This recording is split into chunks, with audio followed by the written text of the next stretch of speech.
there, friends! Welcome back to Strange Rebel Gaming. I'm Brianna. Today we have the lovely Alyce Rocha here with us today. I said today twice, but that's because today is an awesome day. Today's the day.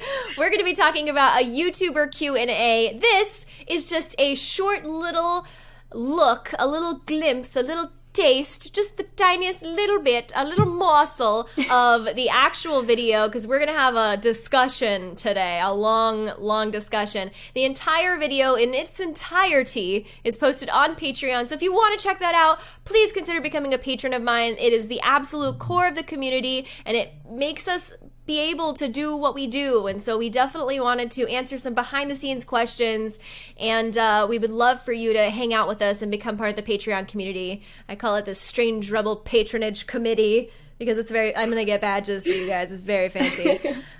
So yeah, that's what today's video is going to be about. Link in the description below for the Patreon, and I'm happy to see you there. Enjoy the video.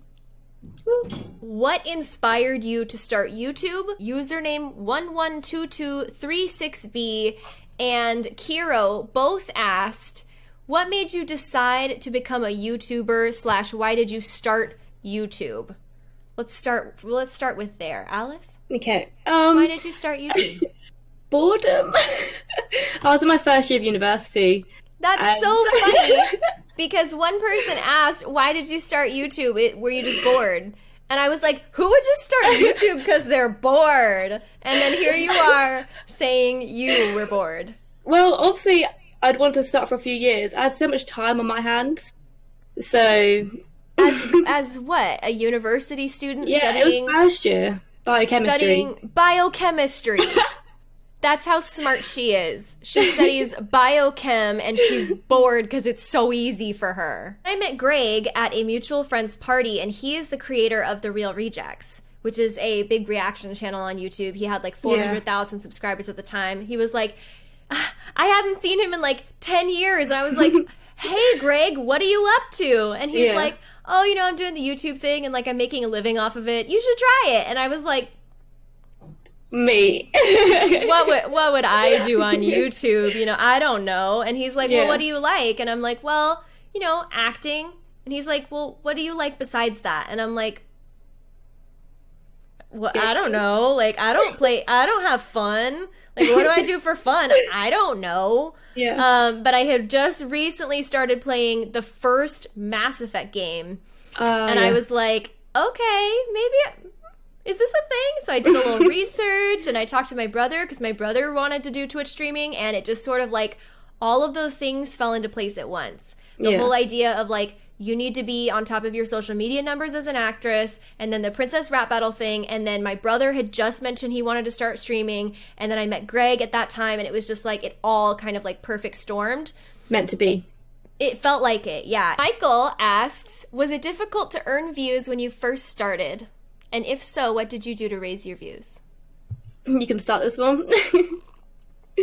Okay. Greg told me, you know, he told me the first 1,000 subscribers is the hardest. And then from there, it snowballs a bit. It's easier, yeah. But the first 1,000 is really hard. And for me, it was like, I hit 1,000 in a month. Oh my God, yeah. And that's why my story is different than everybody else's story, because for me... Greg was such a huge part of why my channel was successful, and trust me, it wasn't my videos. They were not good. They were not good. I filmed on my brother's Android phone with his blue snowball microphone, and we were using lamps as lights. Like, not good. I mean, I'm still there at the moment right now. It's a temporary situation for you, okay? But still, my videos were not good. But because Greg said, hey, please go subscribe to support, even if the videos aren't great to start, nobody's videos are great to start. Another thing that really, really helped is engagement from the very beginning. From the very start, I said it every single video, please leave me a comment and let me know what you think of this video. And I was very honest. I said, I'm new at this and I'm not good at it. Please tell me what I can do to do better, to be more entertaining for you. Because ultimately your viewers will tell you what they want. And if you listen to that, more viewers will like your stuff and they will keep coming back. And when more viewers come back every single time, more viewers will come. That's how YouTube works. Yeah. So it's all about making sure that on top of like making sure that your content is good and that you're understanding what people like about your channel, like you said, like know what works, know what doesn't, know your audience. It's all kind of connected into that. How long did it take you to get your first 1,000? Do you remember? So long. I think it was over a year. The first month, I got like 5 subs. So 6 months, I was like 24 subs. It was a very long, hard road. Due to mainly my inconsistency to upload, I would rarely upload. But again, it's engagement with your audience. Like 2 of my older subscribers, Hayden and Rocha I, they're from way back then. And I still speak to them now. They still come to streams. They really want to help out the channel. But I think I reached my first 100 because back in the day when PewDiePie was getting a lot of like crap in his comments, he turned his comments off and would filter them. And I just commented on one and he responded to it. So out of like 10,000 comments, there was 10 selected that I replied to. And one of them was mine. I went from 20 subs to 100 subs, and I was like, wow. Oh like, this That's is big. Awesome, like, yeah. Mm. You recently reacted to one of your first videos, right? Yeah. I saw that. Someone asked a question. Let's check out that question. The question that T. Jones asked is, Alyce did a video where she cringed through her journey as a YouTuber from her first video. How often do you, as YouTubers, go back to your previous content to review or take notes or to improve, like posture, vocal tonality, camera engagement? What's the work behind that? What's the work behind thinking about your first videos and looking back? Oh, it's just proper cringe because the whole setup was awful. The volume was too high in the game, you couldn't even hear me. My room was too dark, you couldn't really see my face. I don't really tend to go back and look at old videos unless it's old series and they've done really well. And I want to see what's gone right and what's gone wrong, because some series like just bomb on my channel. And it just depends on your audience. You have to know your audience. You have to go back, look through, see which subs have been around for a long time, and like they deserve recognition, because some of my subs, they're actually my real friends now in real life. Like we chat over Twitter. I know their first names. Like if they come and stream and they have their username, I'd be like, oh hey, like hey Matt, how you doing? Like how's this? How's that? And I feel like with old videos, I always sort of want to look forward. I don't want to look back too much. Totally. And, you know, that's the thing, is there's an entertainment value, too, to looking back at old videos and going like, oh, God, why? Why would I say that? Why would I do that? Why would I load that? And then there are some, like, really funny moments, even though the video is bad quality. I wouldn't say that I go back and watch my old videos on the regular, but sometimes when I'm looking forward to figuring out what was it about me and my brother's banter that people really liked, because that, I think, was the core of what made my channel what it is today, is having someone to talk with and making it seem like you're just playing a game with your family or your friends. How did you two meet? When I was first starting my channel, one of the first things that you must do is your research. I found your channel that was like mine, and I found Katie Plays Stuff, who was like mine. Yeah. And both of you were I found you when you were at about 20,000, and I found her when she was at about 15,000. Yeah. And I reached out to both of you right away, I think. Does that sound right? Yeah, I responded like... You did, yeah. But we didn't actually do a collab until much later, right? Yeah, we had some scheduling issues. Our next question is from Craig. Despite the fact that you're both great, I guess you still get occasional negative comments, as all YouTubers do. How do you deal with these, and how do they affect you? Just ignore them, basically. They used to really affect me, like, at the beginning, and people just, like, leaving dislikes, and they're like, what am I doing wrong? Like, but as you grow bigger and bigger, you tend to get more hate, and then you grow a thicker skin, and you're just like, these people don't know me in real life. Why should I let their negative comments affect me? Thank you for the view, though. Pretty much.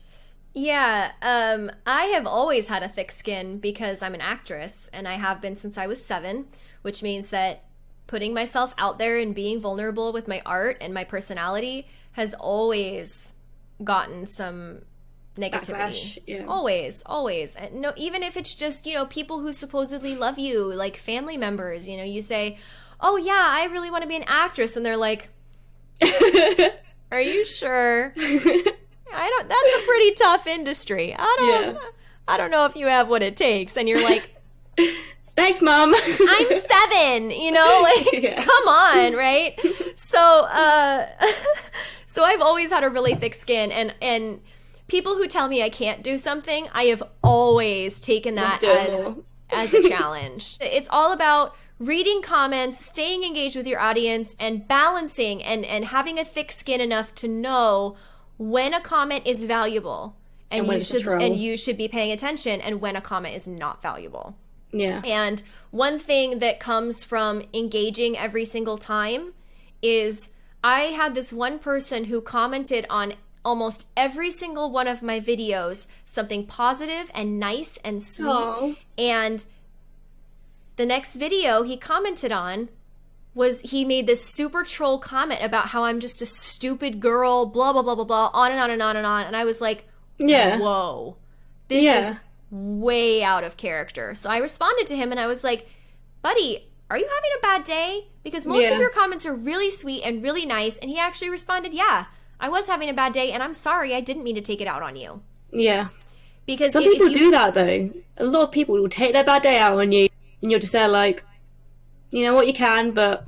And that's the thing, is a lot of the trolly comments, you have to remember, are not about you. Yeah, They're a reflection on them. And oftentimes, any sort of negativity is a reflection more on the person dealing it than the person they're dealing it to. How often do you get noticed?